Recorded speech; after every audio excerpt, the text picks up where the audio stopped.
เอาเลยทีมงานก็เมื่อยเนาะตอนนี้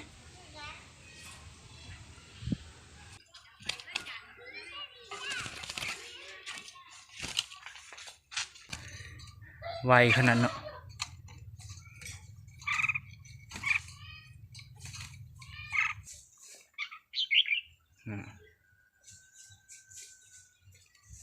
เริ่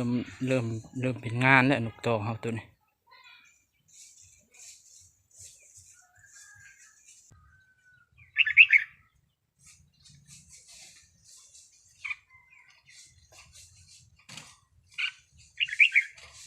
สบายดีเด้อ FC หมดทุกคน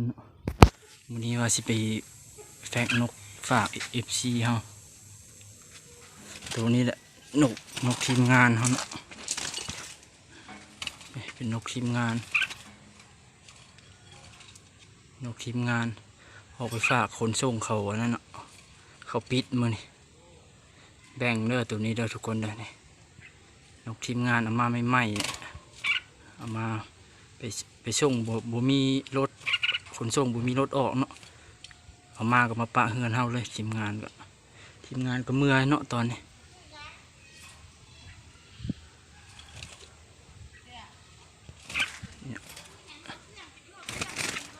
นกเฮาอีกตัวนึง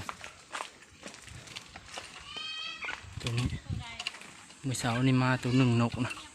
ออกต่อบ่ทัน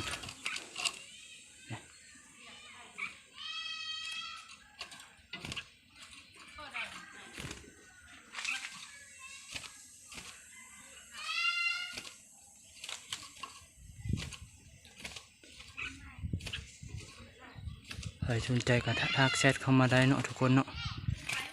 มีแบ่งเด้อนกเด้อมีแบ่งเนาะตัวนี้เป็นนกต่อเฮาเนาะตัวนี้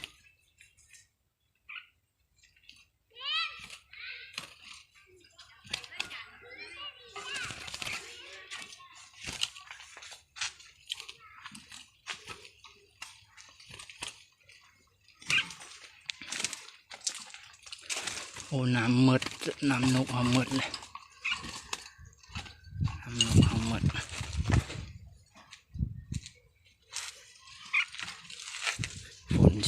ฝนสิตกอ่ะ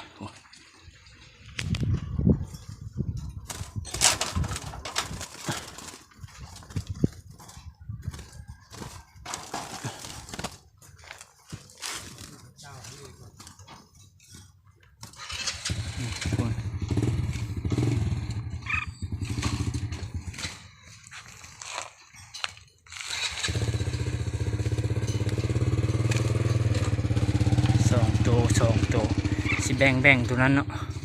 ตัวนั้นเป็นนกเอามาจากนำทีมงานเฮาตัวนี้ก็เป็นนกต่อเฮาเมื่อเช้านี้มาตัวหนึ่งโคตรคุ้นเลยมาเฮานกไล่ใส่ตุ้มต่อพระเจ้ามันหนีไปใส่หนีไปเพื่อนทีมงานเฮาแซดมาบอกว่าโอ้ได้แล้วคนว่าไวขนาดเนาะ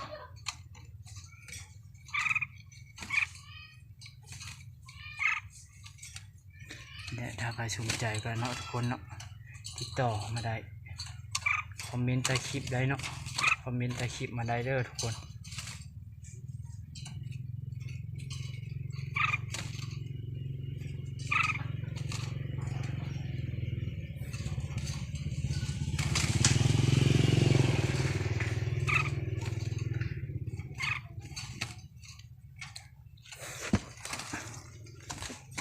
เนี่ยออกมานิ่งก่อนมันสิห้าวเส้นเดียวบ่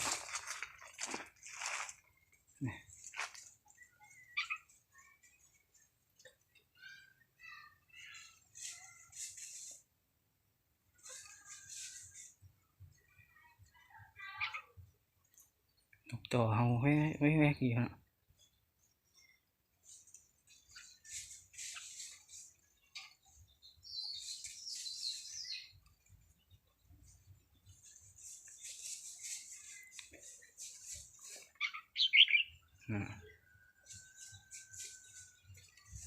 เริ่มเป็นงานแล้วนกต่อเฮาตัวนี้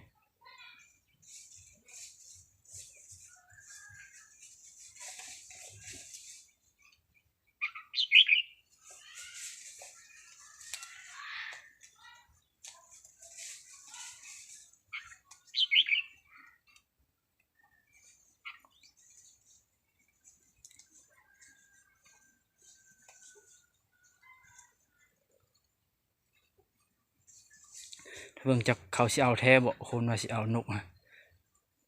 แต่ว่ามื้อนี้ฝากให้บ่ได้รถบ่ออกมื้อนี้มื้ออื่นรถออกนะถ้าเบิ่งมื้ออื่นเนาะเอาไปฝากให้วันนี้เขาว่าเขาไปเบิ่งหางนกเขาว่าไปเบิ่งหางนกก่อนเขาออกไปฝากรถบูมีเนี่ยไปเบิ่งรถเมย์ก็บูมีนี่ห้องดีได้นกต่อเฮา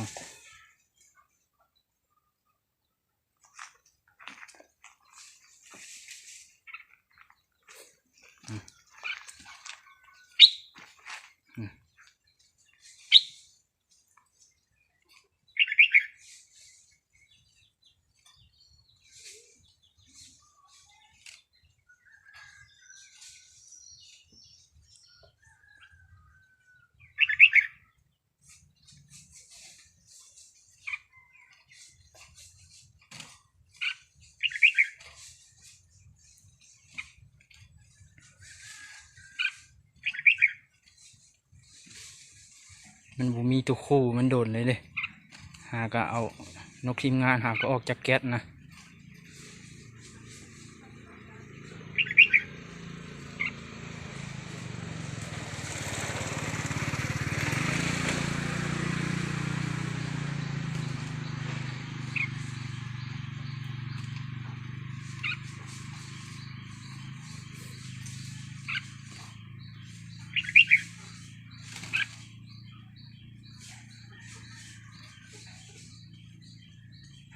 ยกสไตล์ตีลังกาเนาะนกตัวนี้เบิ่งมันจับ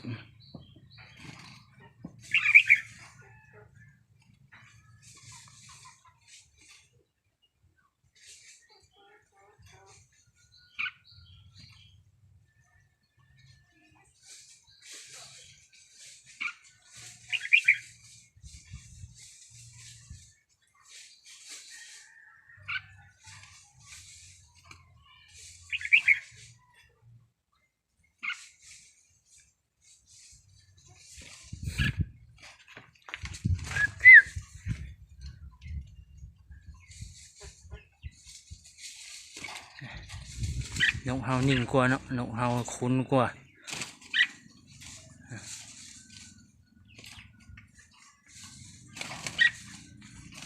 เห็น FC ท่านใดสนใจเนาะก็คอมเมนต์เข้ามาได้เนาะใต้คลิปเด้อทุกคนสนใจนกกรงหัวจุกเนาะนี่มีนกมาแบ่งเด้อมื้อนี้นี่นกห้องนะ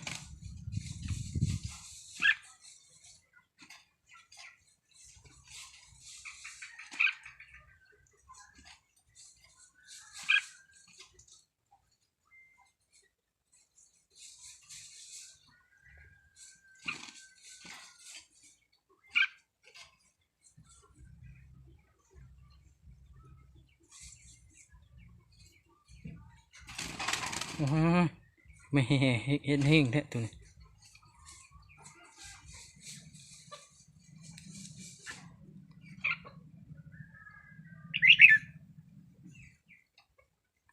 ใส่ตุ้มโตกับห้องดีได้มีเสาเนี่ยแต่ว่ามันหนีไว้เนาะนกป่ามานะหนีไปเฮือนทีมงานครับคุณทีมงานเขาต่อแพทย์ซ้ำเขาเดียวสิได้นกมาเลี้ยงนะมาจับแถวต้นไม้ทั้งนาเฮือนเนี่ยห้องอยู่ห้องกับนกเฮาเนี่ย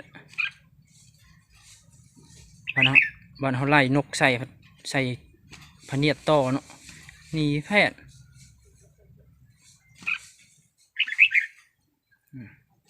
ห้องดีโยนกต่อมันเริ่มกาห้องแหละตะกี้โอ้แห่ขึ้นอย่างนี้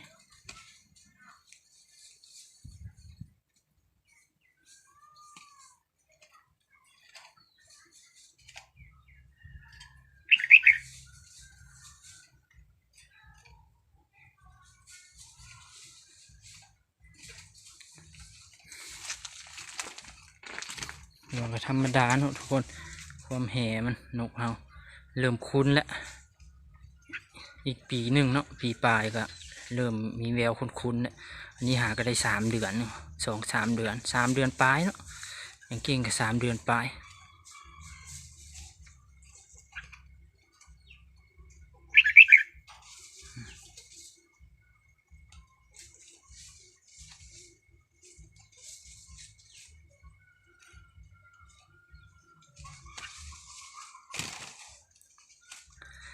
โอเคเนาะทุกคนคลิปนี้เขาก็สิจบเพียงเท่านี้เนาะฝากFPทุกคนแหละผู้ใหญ่ผู้ใดอยากได้นกเนาะก็คอมเมนต์ใต้คลิปเด้อคอมเมนต์เข้ามาเนาะทักเข้ามาได้เนาะใน Facebook ก็ได้เนาะสนใจนกเฮานะเจอกันคลิปหน้าเด้อทุกคน